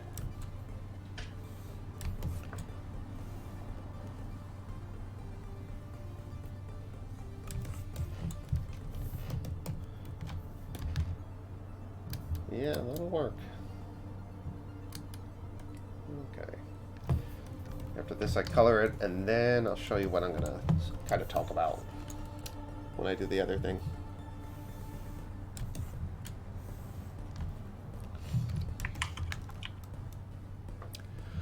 I would say, the game is way more inspired by kind of late 90s Cartoon Network. And in the video game end, it's definitely like Link to the Past, the original Zelda, those top-down adventure kind of games. I like Disney. Some people don't like them and stuff, but you know, in terms of traditional animation, you can't not mention Disney. But in terms of design and kind of style and the way I like to animate, I like those sort of kind of later breed cartoons that were kind of post Hanna-Barbera. It was still Hanna-Barbera. Cartoon Network owes a lot to Hanna-Barbera, actually. I think it's owned by like it was. Yeah, it was just Hanna-Barbera for a while. But like it was sort of in the vein of that, and what I liked about Hanna-Barbera or the cartoons in that vein was they kind of took the simple style and made it work for them a little bit. It was kind of designed in the economical sense, and that's not why I liked it. I just like that they kind of made something simple to tell a story and made the design cool without, you know, like Disney's it's a very constructed drawing. Disney, there's a lot of roughs, there's a lot of steps to get to clean up product, a lot of people involved, and that was just never something we could ever do especially at our studio. We can't hire anyone. Could barely pay ourselves. So you know, in terms of like making a story and making it a cool design and stuff, I'd say I was highly influenced by that breed of cartoons.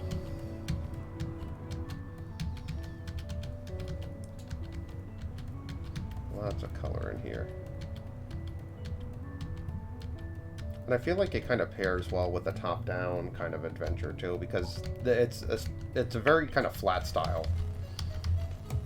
And it works when you're looking down overhead and you don't have any real perspective, because everything's not isometric, but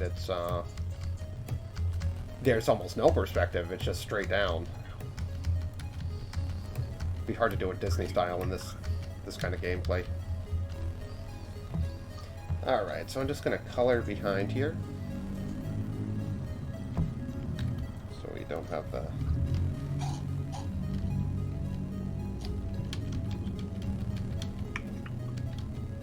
That's all it really touches. Okay, so this is the percentage that's going to be on the screen. Okay. Yeah, I like that. Okay, so now we can change the timing to whatever we want. We just have to hit it on a certain keyframe. Let's see what's a good part to turn it around. Maybe you're right when he flips it like this. Like this could be a good point for him to flip around because it follows the last of the action.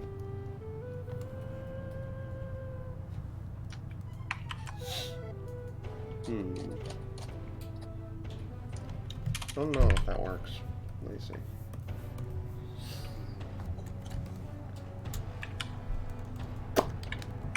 Yeah, I think we're going to keep it like that.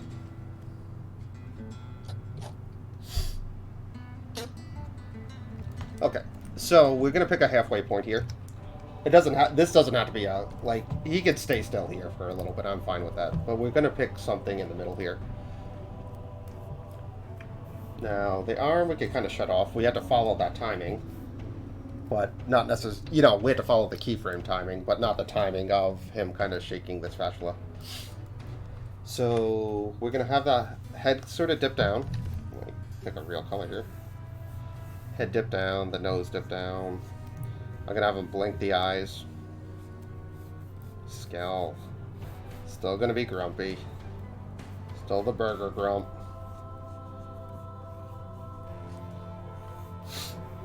Now this is where it gets a little... always the straight heads when you do like hair like this, it gets a little wonky. Because we have to kind of like pick a side for the hair to kind of fall in between too.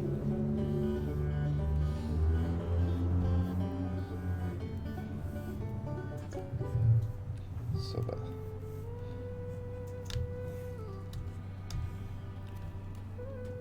now the arm, we want to be careful here because if we're going to reuse the frame, we have to pick the exact center of this too.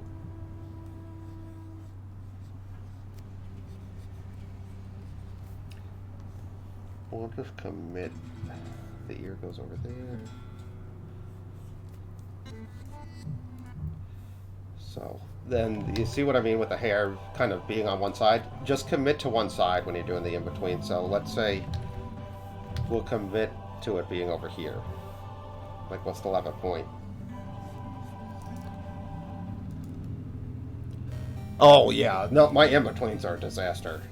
I would never just show those individually. Yep. Yeah, that's the ones everybody. Yeah, again, the dubsters of feel classic but modern. Yeah. What's Grease FX? I never heard of that.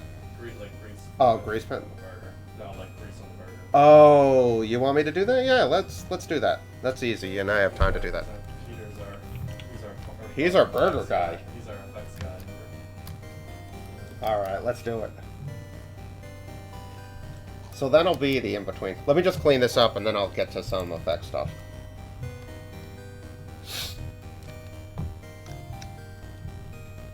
Alright, I'm just going to clean this up real quick. Okay. 200, so let's go to 400. I agree. FX makes, it's a nice, always a nice addition. Animated effects. I use it often to cover up my sloppiness.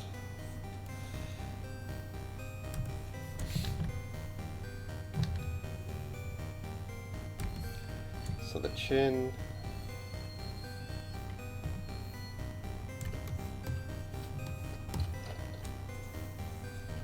I'm going to commit to the hair going that way. Then the next frame we'll have it swapped to this side over here. But for now, that's fine.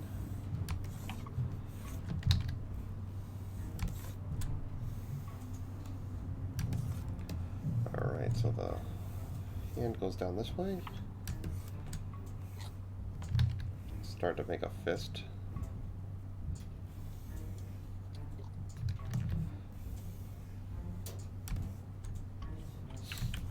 I'm going to indicate some hair on this side, though, so it doesn't pop.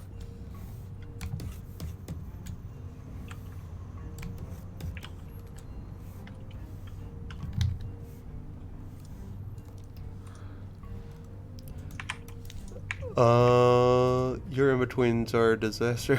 Yeah, I mean, the line might be kind of a straighter line, but like this drawing right here, I mean, let's be honest, this doesn't look like anything. It's just there to serve. You know, I make sure the poses are strong, and then I kind of, you know, get to those poses as quick and as efficiently as I can. But no, and line weight comes with a little bit of practice, and I find the thicker the brush, the easier it is to kind of control the line. So that's why I have this, you know, the second the thickest line I can have on it. But no, this, I mean, I wouldn't throw this drawing on social media and be like, well, what does everyone think? I'd be afraid what they would tell me. Okay, so we're just gonna get those under eye bags.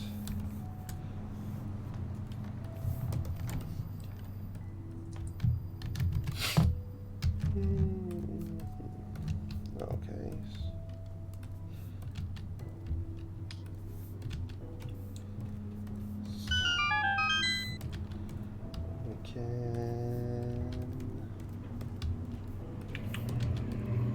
Okay, so now we can play with some effects. So that, you know, this will just be a giant ease in, ease out. So the next keyframe I'll do for that will be somewhere around here, vice versa, and then all these frames will just kind of ease into that, and vice versa from that side.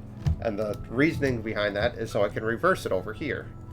So it'll end up being back here, which is the exact same frame there, and then the loop continues.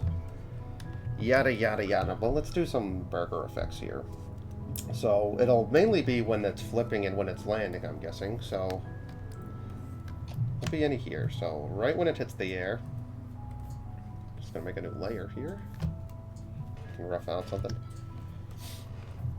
So the trajectory of the burger is it's flipping that way, okay?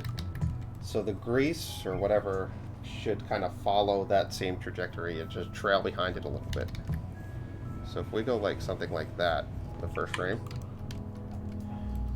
then you're gonna just kind of tail spin out. So it's gonna shoot over this way and that way. So you're gonna follow the contour of this as it breaks up.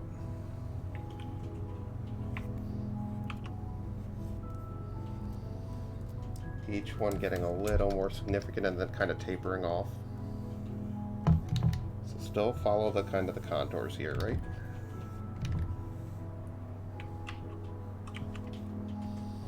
They could start breaking off and start spinning in their own kind of direction at a certain point. So we got this still breaking off here. Now it gets started doing almost like a spiral, like the spiral's going out of control a little bit. A lot of back and forth with them, but effects. A lot of straight ahead too. And you remember it's there to sort of complement the main action, not, you know, not to stand out alone almost. So keep spinning out almost. Each one as it starts to taper. And then you can change the timing if none of this is working, you know. Like we can make this one kind of shoot on twos all of a sudden, since it's sort of hanging in the air. But I would always animate it straight ahead first. Then, you know, the grease can start tapering off, kind of coming back down, as anything that gets thrown up in the air would. This can still follow. This is going to fall faster. And all my effects never see the likes of the ground, unless it's some blood stuff that eventually disappears anyway.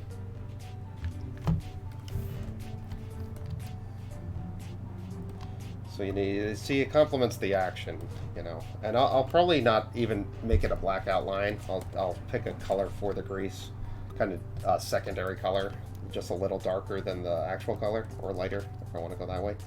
And when it bounces, you're going to want something on that. So it hits the ground there, and that's just sort of like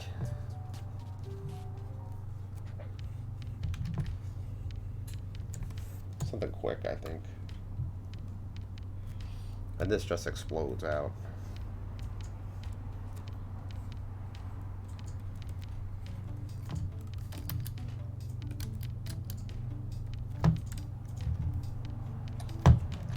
Speaking of kids' leftover foods, there was a bunch of leftover. What are you eating? Some fish sticks. Well, leftover fish sticks. Good God. They're not that old. I don't care there. That just sounds disgusting. Well, like I said, like you said, you gotta eat them. There's certain things you just. Yeah, no, there are certain things that I dedicate to the nerd. Like in the burgers, extra. No, yeah, now this is medium rare now. We're talking my kind of burger. Maybe I should actually watch what's going on the Like, stream. not only leftover fish. Yeah, you're. You do know there's tens of people listening to you. There's at least 22 people here you admit to eating old fish sticks. I'll tweet it right now. Hashtag why. Tweet it right now. So what? Another 4 people can. You know how much money I spend on my kids' food? I know. gotta eat it all. I hear you. No, I hear you. It's just fish stick. Well, I'm not a big seafood fan. A fish stick now. But I wouldn't call that seafood either. There's Like, certain I'm things okay that with just your need to kids go not to the eating. gallows. Alright, so let's see what this looks like. And I'm okay with your kids not eating fish sticks. Like, that's not something to get mad about. well, so we got. Let's see, what's the cycle here? 120. How much time do we have? Oh gosh, we have 3 minutes left. Can't finish those effects then. Well, you can see here, and again, you know, it's like I always kind of double down on how animation or animators, they get a little insular where you're kind of focusing on, you know, one thing, one character, one item. Now you want to kind of take yourself out of that occasionally, and how will the game player feel about everything? And you know, there's certain people who dig animation who might kind of spend a little more time around these characters, but you have to figure the camera's going to be moving. The character is going to be kind of set on whatever quest they want to do to finish something. So this is all just sort of secondary stuff we're adding in here. Now the main goal is for everything to feel alive, and I think, you know, what we got started here is a good feel for that. So and for our sanity too, we just want to get these things kind of finished and just looking right and stuff, and that's why all this stuff is cycling. So I can sort of, you know, once I finish in betweening that guy turning around, I'm not going to spend a lot more time focusing on it. I'll maybe do a few more effects, like when he pats down on the burger secondary, or when it flips over again, but that's kind of that. And then I'm going to shimmer the body. No need to complicate this more than it has to be here. Same with this girl. I'll just have her do kind of an ease in, ease out cycle. I might have her lift the sunglasses down.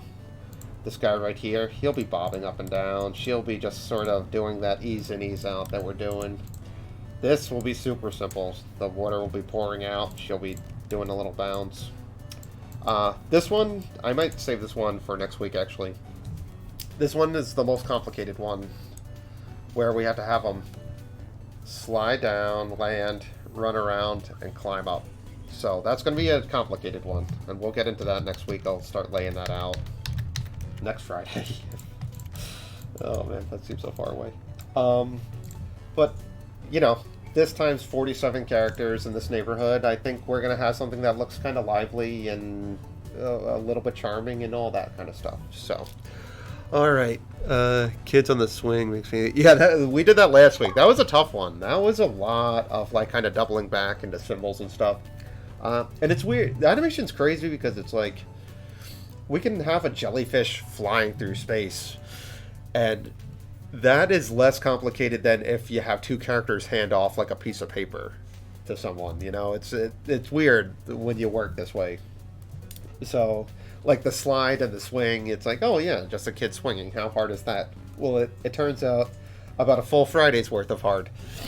So, anyway, let's promote our stuff a little bit here. So, if you guys haven't signed up to bloodgame.com, I recommend you totally should.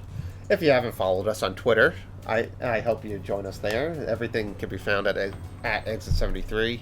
Instagram, Facebook, there's a few stragglers there. That's the bloodgame.com. As Joe Whimsy pointed out, we will get all that Discord stuff later and all that stuff. Plus, we're still working on a little bit of merchandise and stuff. Playcrafting, March 7th or 6th. We'll post that if you guys are in New York City and want to play out some of the earlier bosses. We got that ready for you guys to play. We'll get the address, Andrew and Bob, and some of us will be there, I think. And I guess that's about it. Anything else coming up? We'll announce if we get into too many games. And if you don't hear much about it, we didn't get in. There it is. There's the winter play thing. He's going to send this up now. Alright, and that's about it. I hope you guys have a great weekend. I hope to see you guys here next week where we kind of continue tackling this stuff. And I hope to have a little bit more of these guys done until we get a full fleshed out scene. Well, then we can set that to music and put that on Twitter. Hopefully gain a little attention here. So until then, we will talk to you guys on the Instagram and Twitter and all that good news. All right, everyone. I hope you have a great weekend, and we'll see you soon. Later.